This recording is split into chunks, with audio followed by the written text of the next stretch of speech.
The most shocking part was that ES didn't even try to deny the cheating rumors. In fact, he basically confirmed them.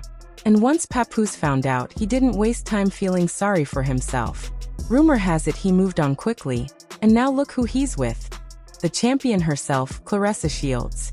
A few days ago, Messier jumped on Instagram to attack both Papoose and Claressa, even leaking private text messages Claressa had sent him. In one of those messages, Claressa wrote, "You take accountability. You're the one who is married. If you cannot at least sleep on the phone with me or be with me in person, it shouldn't be a big deal to let me know you made it home safely." She was clearly asking him to be honest, but Remy wasn't having it. She mocked her, writing, "Papoose's stupid self fell asleep on the phone with Claressa Shields while lying in my house, refusing to leave. This girl is supposed to be a world champion boxer, but she was terrified and hung up as soon as she heard my voice." But Remy wasn't done. She continued, saying Claressa and her PR team were fabricating stories about her every day just to make Papoose look like an angel and make her look bad. She claimed she begged Pap to speak up, but he always told her to stay quiet. Then she added that Papoose said he would never be with Claressa because she was ugly. Remy insisted she had seen everything and now the world would too. She kept taunting, calling out Claressa with, "You're so tough, boo." Once Claressa realized Remy had posted everything, she snapped. She called out Remy for putting her private business on blast. But Remy kept going, writing, "Papoose, you are a dummy. Hey, Miss Shields." She said Papoose snatched the phone from her and warned that her PR team was going to lose it once they saw the posts. According to Remy, she had all of Papoose's pictures and messages with other women from when she was locked up, during the same time he was supposedly holding her down. She then shared more texts where Claressa seemed almost pleading, writing things like, "I'm not happy, but all right. I will stop. I don't want to stress you more than you already are." Claressa appeared to be asking for honesty, but Remy couldn't stand it.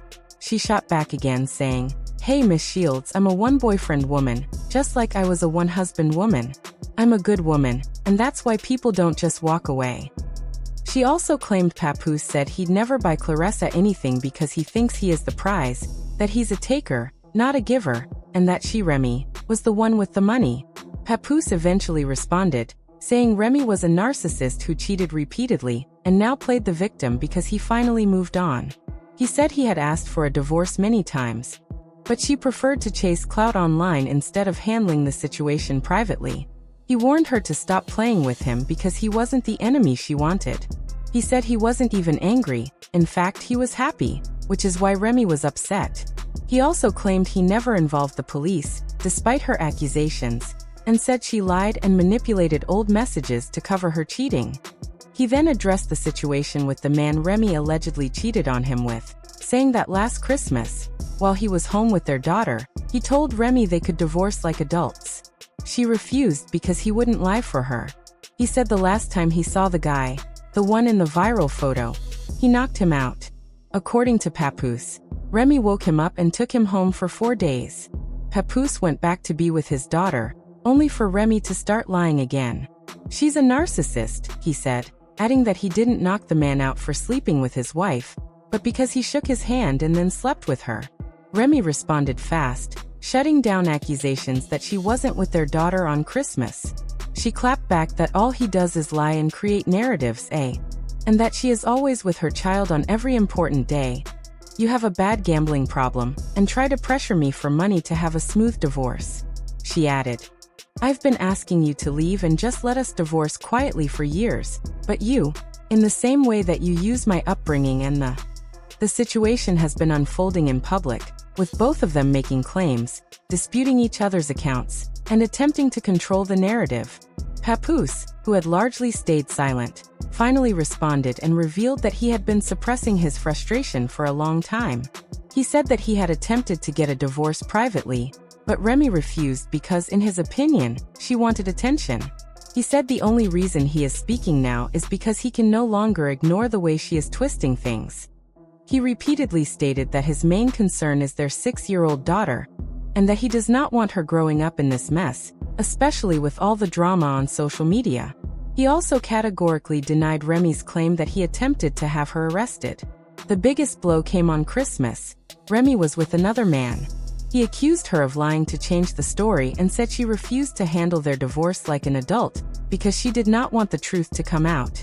Then came the part about the fight, in which Papoose admitted that he knocked out the man Remy was seeing, but he claimed it was not because of the affair, but because the man pretended to be cool, shook his hand, and then went behind his back to be with his wife.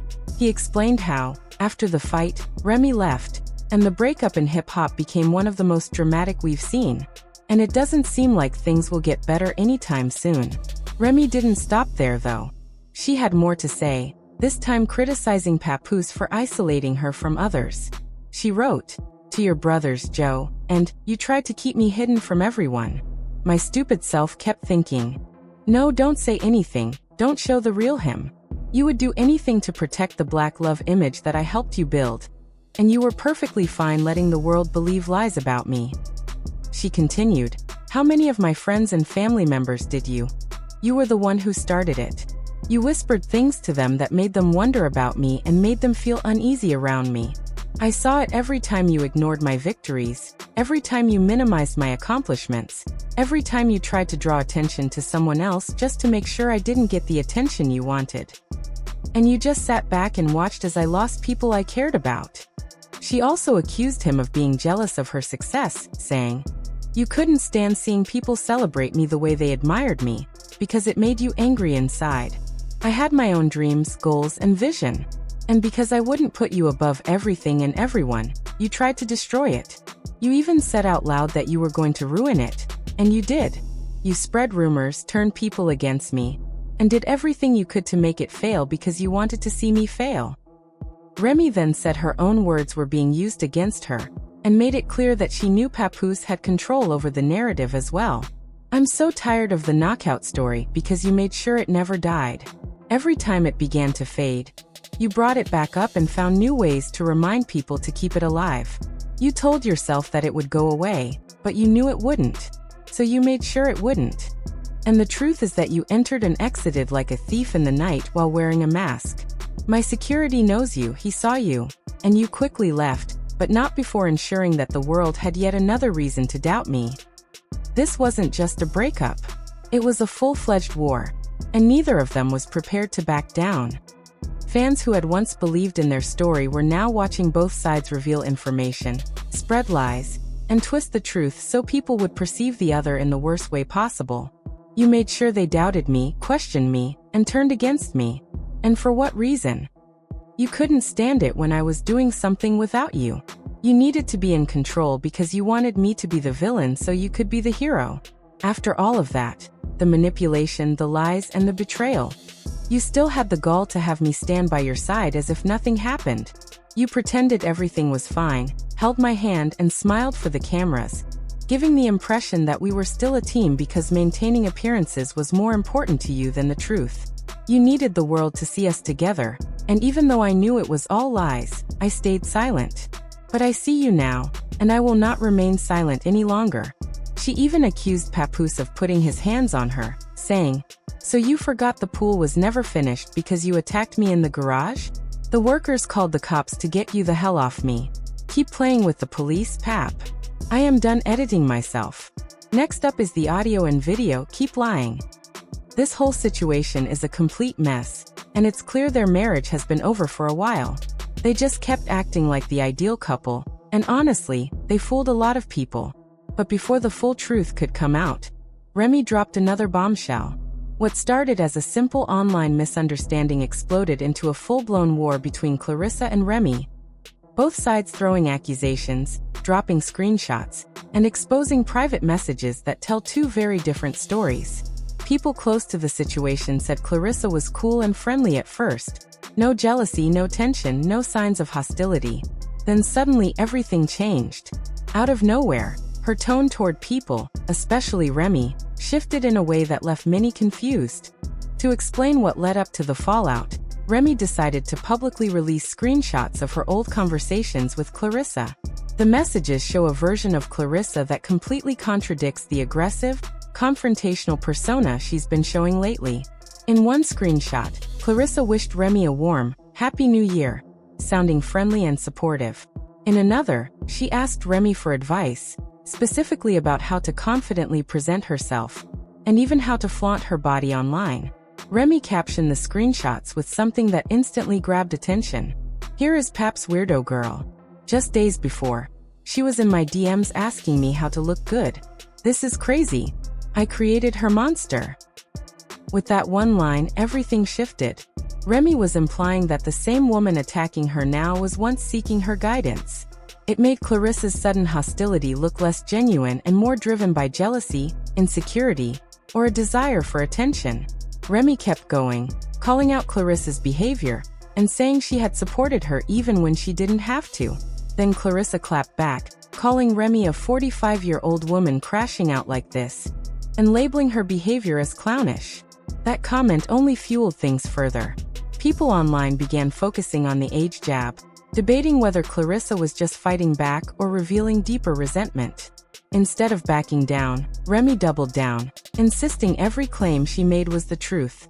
Claressa, meanwhile, continued positioning herself as the one being attacked, especially in situations involving Papoose. Claressa snapped back just as quickly. She insisted she was not 45, something she corrected immediately. "I'm not 45 yet," she wrote. "But you are 29. Your boyfriend should buy you some flowers and gifts, but he didn't answer any of his phones because he was with his other girlfriend this week." That comment sent social media spiraling.